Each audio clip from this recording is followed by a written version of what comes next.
Hello guys, good morning. This is 12 p.m 12 a.m in the night. And I'm struggling with my Python. You see, I've always been in the banking sector back home and diverting into a new class of profession, engineering, physics.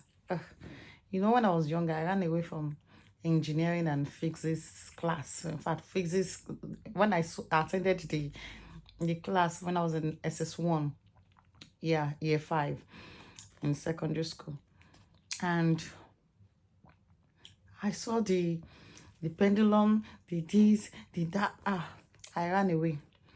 Then I went to social sciences, where I was more conversant with realistic things like the economy. So I loved economics, I love commerce and all of that.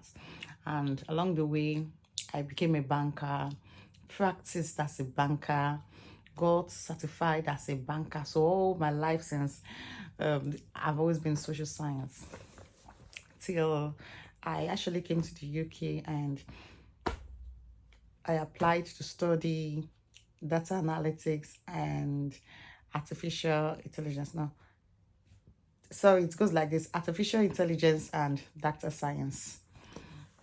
So it's not been easy.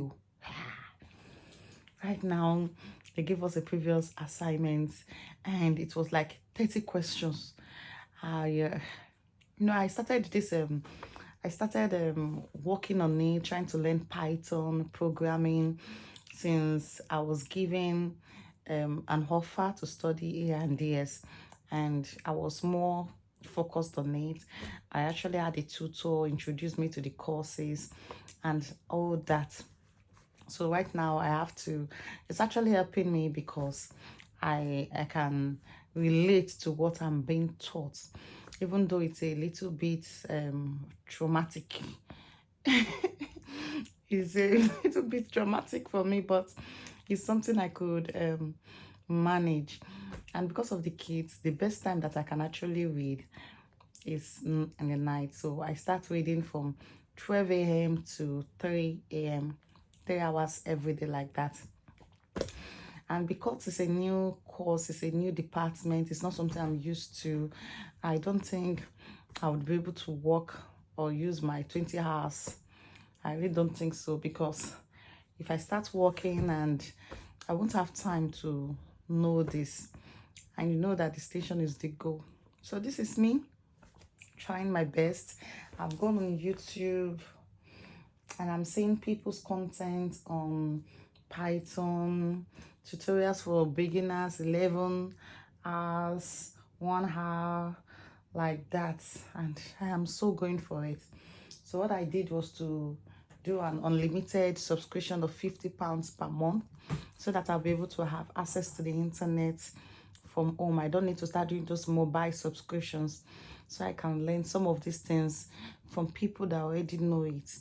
And then it also enabled me to download some ebooks and some other materials that I might need.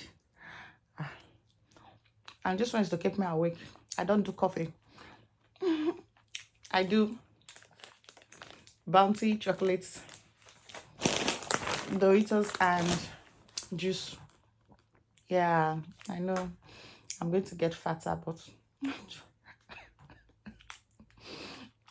frustration, okay, daughter of Zion. So stay with me. Let's see how we can actually dissect this course and see how I can graduate with a distinction. See, switching careers is not an easy task. You're the one wearing those shoes. You're the one true to yourself. You have to remain true to yourself. You ask yourself questions like, can I really do this?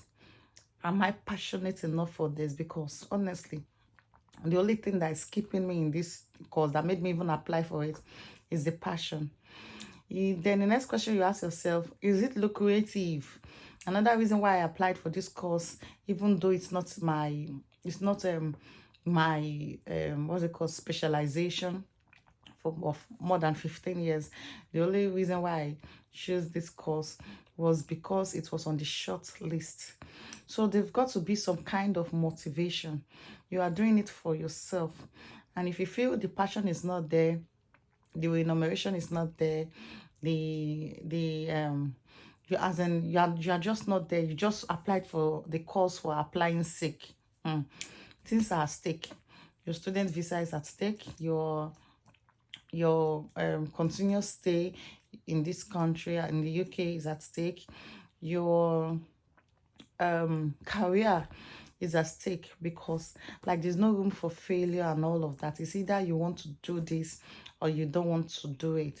So getting motivated has a lot of things, that has a lot of what's it called, a lot of points that should be your ginger, that should be your motivation. Being motivated is about all of these things. Do I have passion, enumeration, how is it on the short list? You have to go through it. Like you go on YouTube, you look at books and all of that. I have an idea. Is this what you can manage to do? And you don't need to be scared. Like when I went through all this, when my tutor was teaching me back in Nigeria, and I was like, this is Python, this is how you do your function, your list, your this and that. And I was not understanding, but now it's making sense. I just wanted to listen and get introduced. So when I hear some certain terms, I know, oh, I've heard about this term before. It's not like you're like a surprise. You understand? It's not like a surprise. Oh, I've heard about this term before, and it was used in this context. Oh, and the person is like explaining more about what that context is all about, what that word is all about. So that's just basically it. Hopefully the ride is going to be smooth for me, and thank you for being a great support, my dear subscribers. Thanks for watching. Continue this next time. Mwah.